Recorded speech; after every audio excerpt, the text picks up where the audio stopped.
From Second Stage Theater, see the new play from the writer NPR calls one of the hottest playwrights in America, with Kate Bornstein, Josh Charles, Ty Defoe, Armie Hammer, and Paul Schneider.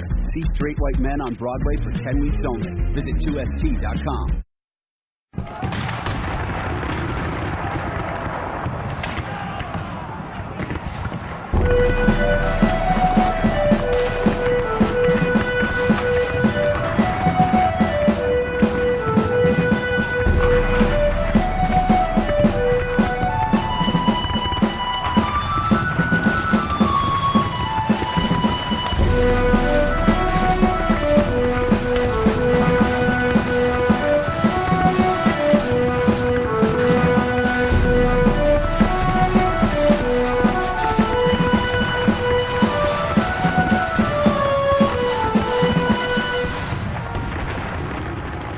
Welcome, this is the Brief History Podcast. I'm your host Andrew Knight, and thank you for downloading this episode titled The Armenian Genocide. As always, any new podcast relies on the generosity of its listeners. Please like, share, leave a review. Find us on all the major social networks, Facebook /Brief History Podcast, Twitter @BHistoryPodcast. In this podcast, we will talk about the Ottoman government's systematic extermination of 1.5 million Armenians, mostly within the Ottoman Empire and the successor state of the Republic of Turkey. The Ottoman authorities rounded up and arrested and deported from Constantinople to the region of Ankara 235 to 270 Armenian intellectuals and community leaders, the majority of whom were eventually murdered. This genocide was carried out during World War I and implemented in two phases. It consisted of the wholesale killing of able-bodied male population through massacre and subjection of army conscripts to forced labour, followed by the deportation of women and children, the elderly, infirm, on death marches leading to the Syrian Desert. They were driven forward by military escorts. The deportees were deprived of food and water and were subject to periodic robbery, rape and massacre. Other ethnic groups were similarly targeted for extermination in the Assyrian Genocide and the Greek Genocide, and their treatment is considered by some historians to be part of the same genocidal policy. Raphael Lemkin was moved specifically by the analyzation of the Armenians to define the systematic and premeditated exterminations with legal parameters and coined the word genocide in 1943. The Armenian Genocide is acknowledged to have been one of the first modern genocides because scholars point to the organised manner in which the killings were carried out. It is the second most studied case of genocide after the Holocaust. Turkey denies the word genocide is an accurate term for these crimes. In recent years, Turkey has been faced with repeated calls to reorganise or recognise them as genocide. As of 2018, 29 countries officially recognise the mass killing as genocide, as has most genocide scholars and historians. The western portion of historical Armenia, known as Western Armenia, is come under Ottoman jurisdiction by the Peace of Nicaea 1555 and was permanently divided from Eastern Armenia by the Treaty of Zuhab 1639. Thereafter, the region was alternatively referred to as Turkish or Ottoman Armenia. The vast majority of Armenians were grouped together into a semi-autonomous community, the Armenian Millet, which is led by one of the spiritual heads of the Armenian Apostolic Church, the Armenian Patriarch of Constantinople. Armenians were mainly concentrated in the eastern provinces of the Ottoman Empire, although large communities were also found in the eastern provinces as well as the capital Constantinople. The Armenian community was made up of 3 religious denominations: Armenian Catholic, Armenian Protestant and Armenian Apostolic. The church, the vast majority of Armenians. Under the millet system, Armenian community was allowed to rule itself under its own system of governance, with fairly little interference from the Ottoman government. Most Armenians, approximately 70%, lived in poor and dangerous conditions in rural countryside, with the exception of the wealthy Constantinople-based Armenian class, a social elite whose members included the Duzans, directors of the Imperial Mint, the Balians, chief imperial architects, and the Dadians, superintendents of the gunpowder mills and manager of industrial factories. Ottoman census figures clash with statistics collected by the Armenian Patriarchate, but according to the latter, there's almost 3 million Armenians living in the empire in 1878, 400,000 of these in Constantinople and 600,000 in the Balkans, in East Asia Minor and Cilicia, 6,700 in Lesser Armenia and the area near Kayseri, and 1.3 million in Western Armenia. In the eastern provinces, the Armenians were subject to the whims of their Turkish and Kurdish neighbours, who would be regularly overtaxing them, subject to brigandage and kidnapping, forcing them to convert to Islam and otherwise exploit them without interference from central or local authorities. In the Ottoman Empire, in accordance with the dhimmi system implemented in Muslim countries, they, like all other Christians and also Jews, were accorded certain freedoms.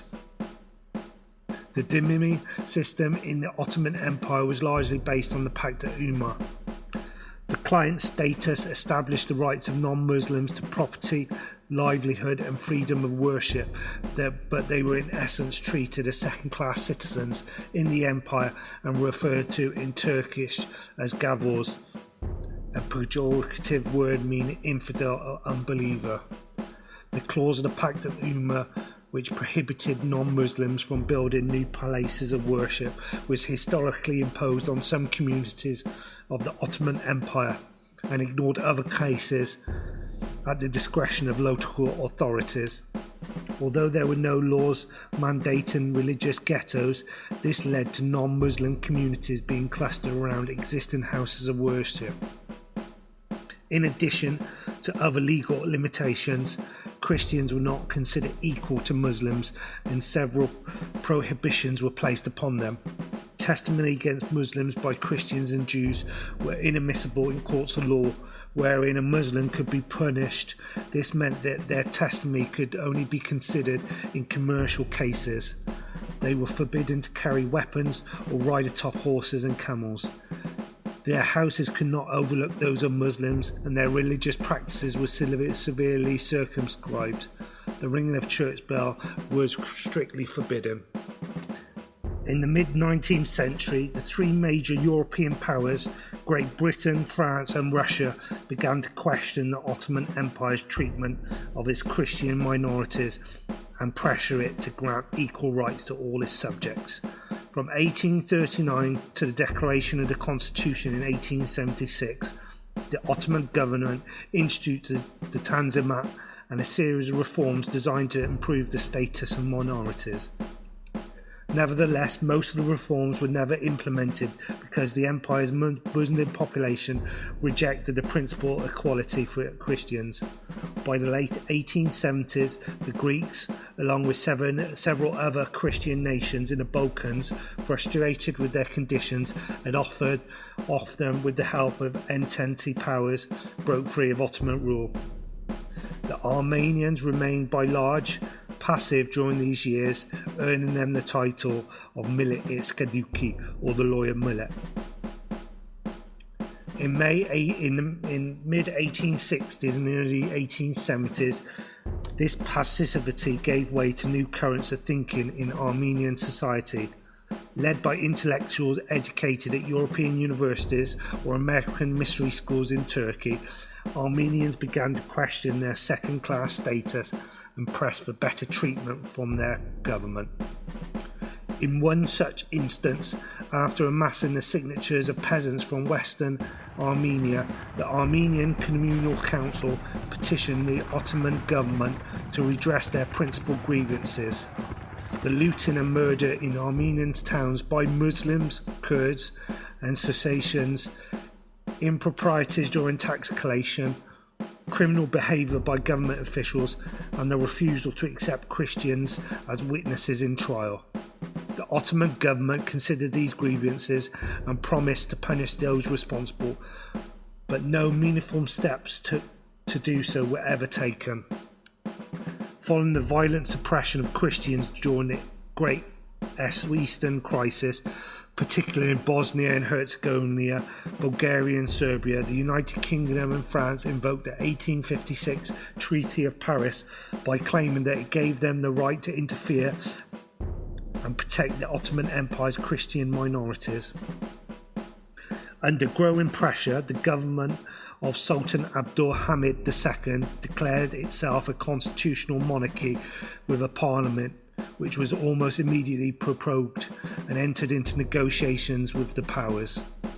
At the same time, the Armenian Patriarch of Constantinople, Narses II, forwarded Armenian complaints of widespread forced land seizures, forced conversion of women and children, arson, protection, extortion, rape and murder, to the powers. The Russian-Turkish War of 1877-78 ended with Russia's decisive victory and its army in occupation of large parts of Turkey, but not before the entire Armenian districts had been devastated by massacres carried out with the convenience of Ottoman authorities. In the wake of these events, Patriarch Narses had his emissaries made repeated approaches to Russian leaders to urge the inclusion of clause-granted local self-government to the Armenians in the forthcoming Treaty of San Stefano, which was signed on the 3rd of March 1878. The Russians were receptive and drew up the clause, but the Ottomans flatly rejected it during negotiations. In its place, the two sides agreed on a clause marking the Sublime Porte's implementation of reforms in the Armenian provinces, a condition of Russia's withdrawal, thus designating Russia the guarantor of reforms. The clause entered the treaty as Article 16 and marked the first appearance what became to be known in European diplomacy as the Armenian question. On receiving a copy of the treaty, Britain promptly objected to it, and particularly Article 16, which it saw as ceding too much influence to Russia. It immediately pushed for progress of the great powers to be convened to discuss and revise the treaty, leading to the Congress of Berlin in June-July 1878. Patriarch Narses sent a delegation led by his distinguished predecessor, Archbishop Kirim Hyrik, to speak for the Armenians, but it was not admitted into the sessions on the grounds that it did not represent a country. Confined to the periphery, the delegation did its best to contact the representatives of the powers and argue the case for Armenian administrative autonomy within the Ottoman Empire, but to little effect. Following an understanding reached with the Ottoman representatives, Britain drew up an escalated version of Article 16 to replace the original, a clause that retained the call for reforms but omitted any reference to Russian occupation, thereby dispensing with principal guarantee of their implementation.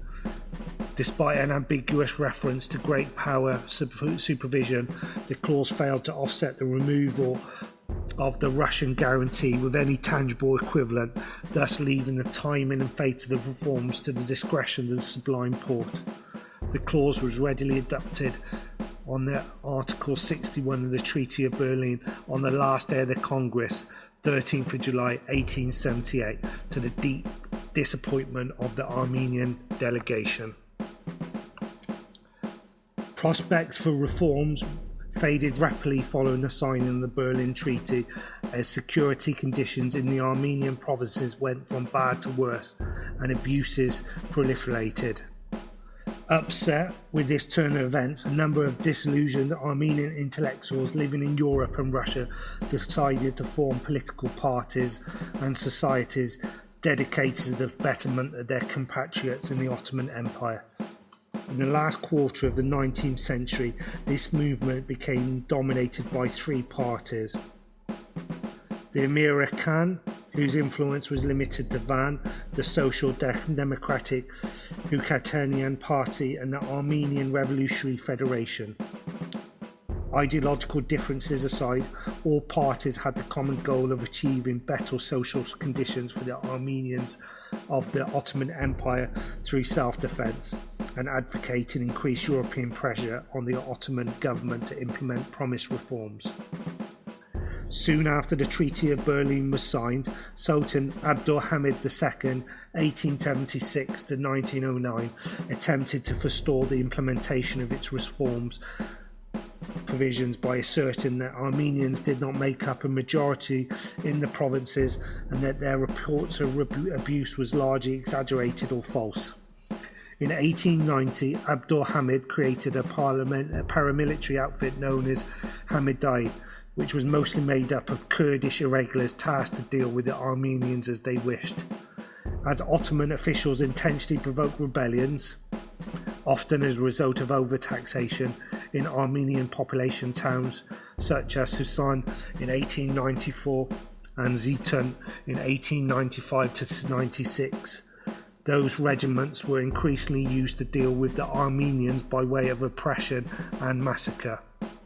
In some instances, Armenians successfully fought off the regiments. In 1895 brought the excesses to the attention of the great powers, who subsequently condemned the port. In May 1895, the powers forced Abdulhamid to sign a new reform package designed to curtail the powers of the Hamadaki, yet like the Berlin Treaty, it was never implemented. On the 1st of October 1895, 2,000 Armenians assembled in Constantinople to petition for implementation of the reforms, but Ottoman police units violently broke through the rally. Soon massacres of Armenians broke out in Constantinople, then engulfed the rest of the Armenian populated provinces of Bitlis, Diyarbakir, Erzurum, Harput, Sivas, Trabzon and Van. Estimates differ on how many Armenians was killed, but European documentation of the pogroms, which became known as the Hamadyan massacres, placed the figure at between 100 and 300,000. Although Hamid was never directly implicated, it was believed that the massacres had his tacit approval. Frustrated with European indifference to the massacres, a group of members of the Armenian Revolutionary Federation seized a European-managed Ottoman bank on the 26th of August 1896. This incident brought further sympathy for Armenians in Europe and was lauded by the European American press, which vilified Hamid and painted him as, quote, great assassin, bloody sultan, and Abdul the Damned, unquote.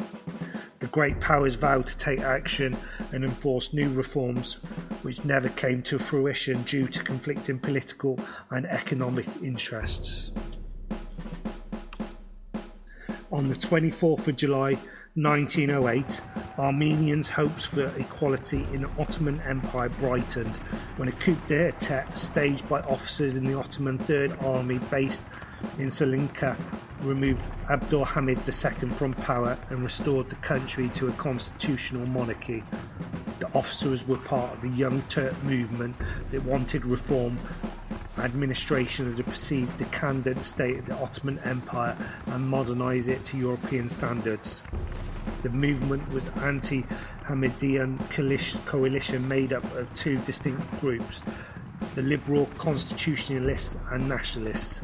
The former were more democratic in accepting of Armenians, whereas the latter were less tolerant of Armenians and their frequent requests for European assistance. In 1902, during the Congress of the Young Turks held in Paris, the heads of the liberal wing, Sabahaddin and Ahmed Riza Bey, particularly persuaded the nationalists to include their objectives ensuring some rights for all minorities of the empire.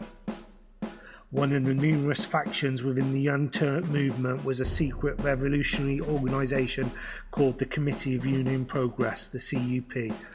It drew its membership from disaffected army officers based in Salonika and was behind the wave of mutinies against the central government. In 1908, elements of the 3rd Army and the 2nd Army Corps declared their opposition to the Sultan and threatened to march on the capital to depose him. Hamid, shaken by a wave of resentment, stepped down from power as Armenians, Greeks, Assyrians, Arabs, Bulgarians and Turks alike rejoiced in his dethronement. A counter-coup took place in early 1909, ultimately resulting in the 31st of March instant on the 13th of April 1909.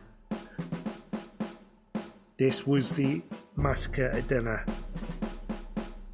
Some reactionary Ottoman military elements, joined by Islamic theological students, aimed to return control to the country to the Sultan and the rule of Islamic law.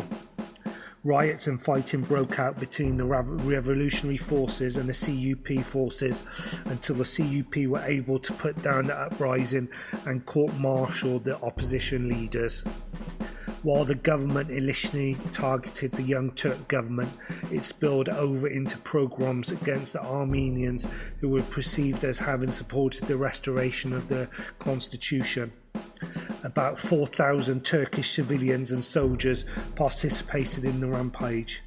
Estimates of the number of Armenians killed in the course of Adana massacre range from 15,000 up to 30,000 people. In 1912, the First Balkan War broke out and ended with the defeat of the Ottoman Empire, as well as the loss of 85% of its European territory. Many in the empire saw this defeat as Allah's divine punishment for a society that did not know how to pull itself together. The Turkish nationalist movement in the country gradually came to view Anatolia as the last refuge. The Armenian population formed a significant minority in this region. An important consequence of the Balkans War was also the mass expulsion of Muslims from the Balkans. From the beginning of the mid-19th century, hundreds of thousands of Muslims, including Turks, Circassians and Chechens, were forcibly expelled, and others voluntarily migrated from the Caucasus and the Balkans as a result of the Russo-Turkish wars, the Syrian Genocide and the conflicts in the Balkans. Muslim society in the empire was incensed by this flood of refugees. A journal published in Constantinople expressed the mood of the times. Quote, "Let this be a warning, O Muslims. Don't get comfortable. Do not let your blood cool before taking a revenge." End quote. As many as 850,000 of these refugees were settled in the area where the Armenians resided. This escalated the status of their relatively well-off neighbours, as historian Taner Akam and others have noted. Some of those came to play a pivotal role in the killings of the Armenians and the confiscation of their properties during the genocide. On the 2nd of November 1914, the Ottoman Empire opened the Middle Eastern theatre of World War I by entering hostilities on the side of the Central Powers against the Allies. The battles of the Caucasus Campaign, the Persian Campaign and the Gallipoli Campaign affected several populous Armenian centres. Before entering the war, the Ottoman government had sent representatives to the Armenian Congress at Erzurum to persuade Ottoman Armenians to facilitate its conquest of Transcaucasia. by inciting an insurrection of Russian Armenians against the Russian army in the event of a Caucasus front, which were opened. On the 24th of December 1914, Minister of War Enver Pasha implemented a plan to encircle and destroy the Russian Caucasus army at Sarıkamış in order to regain territories lost to Russia after the Russo-Turkish War of 1877 to 1708. Enver Pasha's forces were routed in the battle and also almost completely destroyed. Returning to Constantinople, Enver Pasha publicly blamed his defeat on Armenians in the region having actively sided with the Russians. In November 1914, Shakir al-Islam proclaimed jihad, holy war against the Christians. This was later used as a factor to provoke radical masses in the implementation of the Armenian Genocide. On the 25th of February 1915, Ottoman General Staff released the War Minister's Enver Pasha's Directive 8682 on increased security and precautions to all military units, calling for the removal of all ethnic Armenians serving in the Ottoman forces from their posts and for their demobilisation. They were assigned to the unarmed labour battalions. The directive accused the Armenian Patriarchate of releasing state secrets to the Russians. Enver Pasha explained this decision out of fear that they would collaborate with the Russians. Traditionally, the Ottoman army only drafted non-Muslim males between ages of 20 to 45 into the regular army. The younger men, 15 to 20 and older, 45 to 60 non-Muslim soldiers, had always been used as logistical support throughout the labour battalions. Before February, some of the Armenian recruits were utilised as labourers, though they were ultimately executed. Transferring Armenian conscripts from active combat to passive unarmed logistics sections was an important precursor to the subsequent genocide. As reported in the memoirs of Niam Bey, the execution of the Armenians in these battalions were part of a premeditated strategy of the CUP. Many of these Armenian recruits were executed by local Turkish gangs. On the 19th of April 1915, Cevdet Bey demanded the city of Van immediately furnish him 4,000 soldiers under the pretext of conscription. However, it was clear the Armenian population that his goal was to massacre the able-bodied men of Van so that there would be no defenders. Cevdet Bey had already used his official writ in nearby villages, ostensibly to search for arms, but in fact to initiate wholesale massacres. The Armenians offered 500 soldiers and exemption money for the rest in order to buy time, but Cevdet Bey accused the Armenians of rebellion and asserted his determination to crush it at all costs. Quote, "If the rebels fire a single shot," he declared, "I shall cut every Christian man, woman and," pointing to his knee, "every child up to here." End quote. The next day, the 25th of April 1915, the siege of Van began when an Armenian woman was harassed and 2 Armenian men who came to her aid were killed by Ottoman soldiers. The Armenian defenders protected the 30,000 residents and 15,000 refugees living in the area roughly 1 square kilometre of the Armenian quarter and suburb of Agistan, with 1,500 able-bodied riflemen who were supplied with 300 rifles, 1,000 pistols and antique weapons. The conflict lasted until General Yunderik of Russia came to their rescue. Reports of the conflict reached then United States Ambassador to the Ottoman Empire Henry Mortagundu Sr. from Aleppo and Ban, prompting him to raise an issue to person with Alalet and Enver. As he quoted to them the testimonies of his consulted officials, they justified the deportations as necessary to the conduct of war, suggesting that complicity of the Armenians of Van with the Russian forces that had taken the city justified the persecution of all ethnic Armenians. By the 1914, Ottoman authorities had already begun a propaganda drive to present Armenians living in the Ottoman Empire as a threat to the empire's security. An Ottoman naval officer in the War Office described the planning, quote, "In order to justify this enormous crime, the requisite propaganda material was thoroughly prepared in Istanbul. It included such statements as, 'The Armenians are in league with the enemy. They will launch an uprising in Istanbul, kill off the Interdis leaders, and will succeed in opening the straits of the Dardanelles.'" End quote.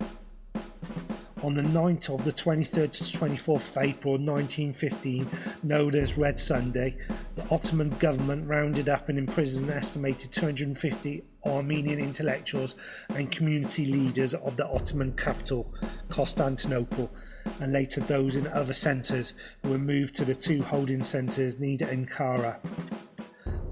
This date coincided with Allied troops landing at Gallipoli after unsuccessful Allied naval attempts to break through to the Dardanelles to Constantinople in February and March 1915. Following the passage of Tseghaspanutyun law on the 29th of May 1915, the Armenian leaders, except for the few who were able to return to Constantinople, were gradually deported and assassinated. The date, the 24th of April, is commemorated as Genocide Remembrance Day by Armenians around the world.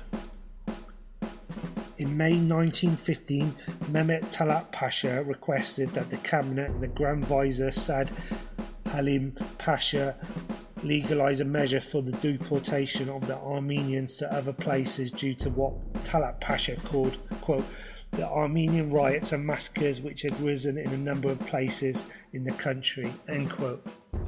However, Talat Pasha was referring specifically to events in Van and extending the implementation to regions in which alleged riots and massacres would affect the scrutiny of the war zone of the Caucasus campaign. Later in the scope of the deportation was widened in order to include the Armenians in other provinces. On the 29th of May 1915, the CUP Central Committee passed the temporary law of deportation, giving the Ottoman government a military authorization to deport anyone it sensed has a threat to national security. With the implementation of this law, the confiscation of Armenian property and the slaughter of Armenians that ensued upon its enactment outraged much of the Western world. While the Ottoman Empire's wartime allies offered little protest, a wealth of German and Austrian historical documents has since come to attest to the witnesses' horror at the killings and mass starvations of Armenians. In the United States, the New Yorker Times reported almost daily on the mass murder of the Armenian people, describing the process as, quote, "systematic, authorized and organized by the government," end quote. Theodore Roosevelt would later characterize this as, quote, "the greatest crime of the war," end quote. Historian Hans Lucas Kaiser stated that the statements of the Talat Pasha, and it's clear that the officials were aware of the deportation order, was genocidal. Another historian, Tana Akam, states that the telegrams show that the overall coordination of the genocide was taken over by Talat Pasha. In 2017, Akam was able to access one of the original telegrams archived in Jerusalem, which inquired about Armenian liquidation and elimination. The Armenians were marched out to the Syrian town of Deir el-Zor and the surrounding desert. The Ottoman government deliberately withheld the facilities and supplies that would have been necessary to sustain the lives of hundreds of thousands of Armenian deportees during and after their forced march to the Syrian desert. By August 1915, the New York Times repeated an unattributed report that, quote, "the roads and Euphrates were strewn with corpses of exiles, and those who survived were doomed to certain death. It is plain to exterminate the whole Armenian people," end quote. Talat Pasha and Dalmal Pasha were completely aware that by abandoning the Armenian deportees in the desert, they were condemning them to certain death.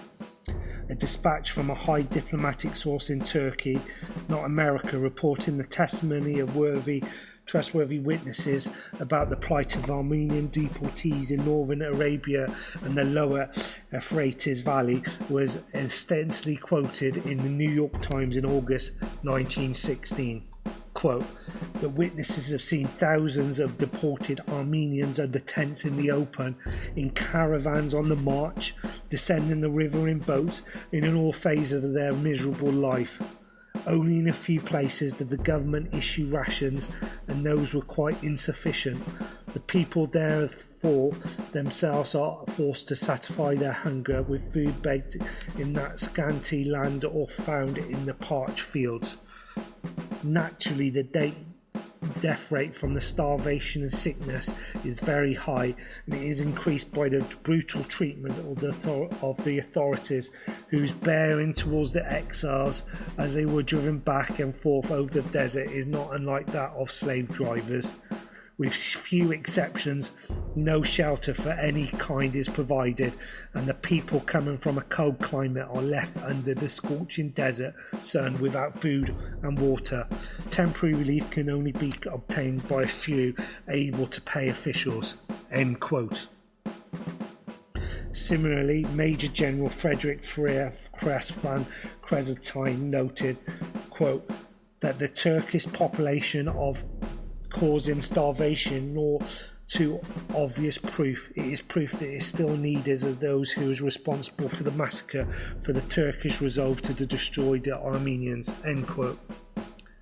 German engineers and labourers involved in building the railway also witnessed Armenians being crammed into the cattle cars and shipped along the railroad line. Franz Gunther, a representative of the Deutsche Bank, which was funding the construction of the Baghdad Railway, forwarded photographs to his directors and expressed his frustration at having to remain silent amid such bestial cruelty. Major General Otto von Lossow, acting military attaché and head of the German military plenipotentiary in the Ottoman Empire, spoke to Ottoman intentions in a conference held in Bhutan in 1918. Quote, "The Turks have embarked upon the total extermination of the Armenians in Transcaucasia. The aim of Turkish policy is, as I have reiterated, the taking of possessions of Armenian districts and the extermination of the Armenians. Talat's government wants to destroy all Armenians, not just in Turkey but also outside Turkey. On the basis of all these reports and news coming to me here in Telifs, there's hardly any doubt that the Turks systematically are aiming to extermination of the few 100,000 Armenians who they left alive until now."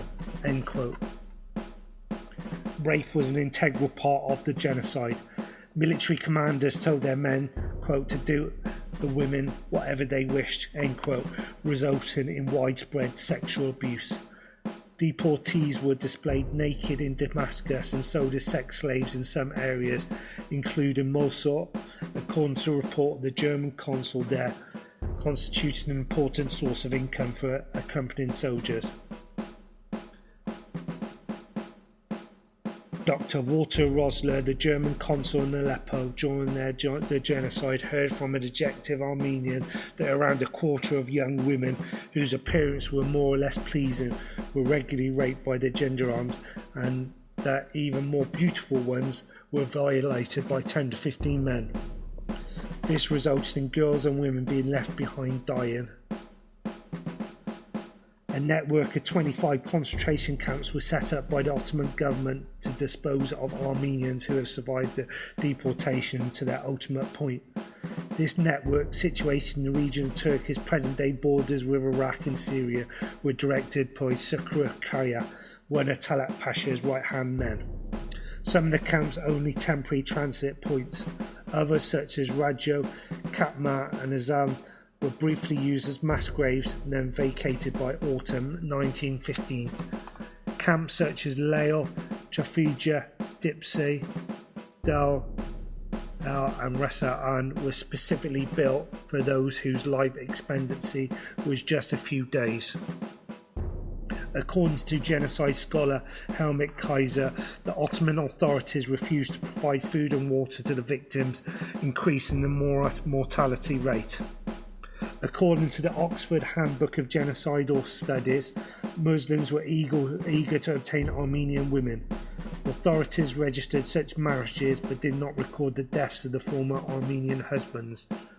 Brenu, an American citizen of German descent, travelled to the area where Armenians were incarcerated and wrote a report that was deemed factual by Rosler, the German consul at Aleppo. He reports mass graves containing over 60,000 people in Mesken and large numbers of mounds of corpse as the Armenians died due to hunger and disease.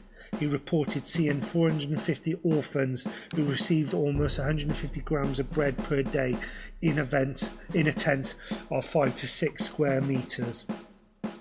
Dysentery swept through the camp and days passed between the instances of distribution of bread in some. In Abu Huraira near Mesken, he described how the guards let 240 Armenians starve and wrote that they searched horse droppings for grain. Thank you for listening to part 1, the Armenian Genocide. Please share with your friends. Find us on social media. Twitter is History Podcast, Facebook.com/Brief History Podcast. I'm your host, Andrew Knight. Please listen again, please review, and tell a friend. Listen out for episode 2, which will be released shortly. Thank you.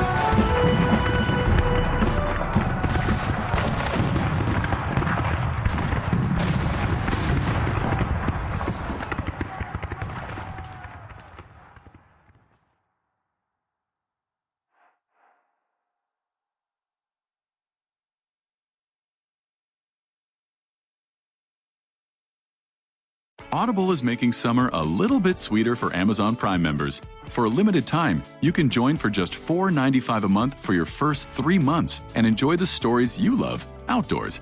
Use the Audible app and sit poolside with J.K. Rowling's Harry Potter and the Sorcerer's Stone, or hit the beach with Stephen King's The Outsider.